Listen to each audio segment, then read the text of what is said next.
बोल श्री सत्यनारायण भगवान की जय। 5वां अध्याय। सूत जी बोले, हे ऋषियों, मैं आप आगे की कथा कहता हूँ, सुनो। प्रजापालन में लिंगतुंग नाम का एक राजा था। उसने भी भगवान का प्रसाद त्याग कर बहुत दुख पाया।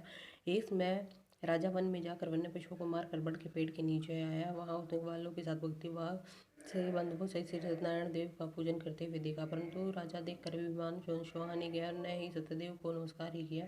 जब ग्वालों ने भगवान का प्रसाद उसके सामने रखा तो वह प्रसाद को त्याग कर अपनी सुंदर नगरी को चला गया। वहां उसने अंदर सब कुछ नष्ट पाया तो वह जान गया कि ऐसा भगवान सत्यदेव ने ही किया है। तब वह विश्वास कर उसी स्थान पर वापस आया, ग्वालों के समीप और विधि पूर्वक पूजन कर प्रसाद खाया तो श्री सत्यनारायण की कृपा से जैसा पहले था सब वैसा ही हो गया। दीर्घ काल तक सुख भोग कर मरने पर स्वर्गलोक हो गया।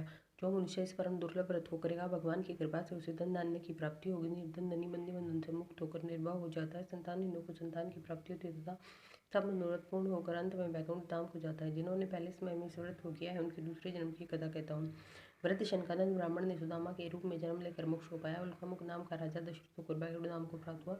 साधु नाम के वैश्य ने मोरध्वज धर्मात्मा व सत्य प्रति के राजा मोरध्वज बनकर अपने पुत्र को आर्य से चीर कर मोक्ष को प्राप्त किया। महाराज तुल्यव्यांजन ने स्वयं होकर भगवान में अभियुक्त हो कर्म कर मोक्ष को प्राप्त किया। लकड़हारा भील अपने अगले जन्म में गुरु नामक निषाद हुआ, जिसने भगवान राम के चरणों में सेवा कर मोक्ष को प्राप्त किया। बोल श्री सत्यनारायण भगवान की।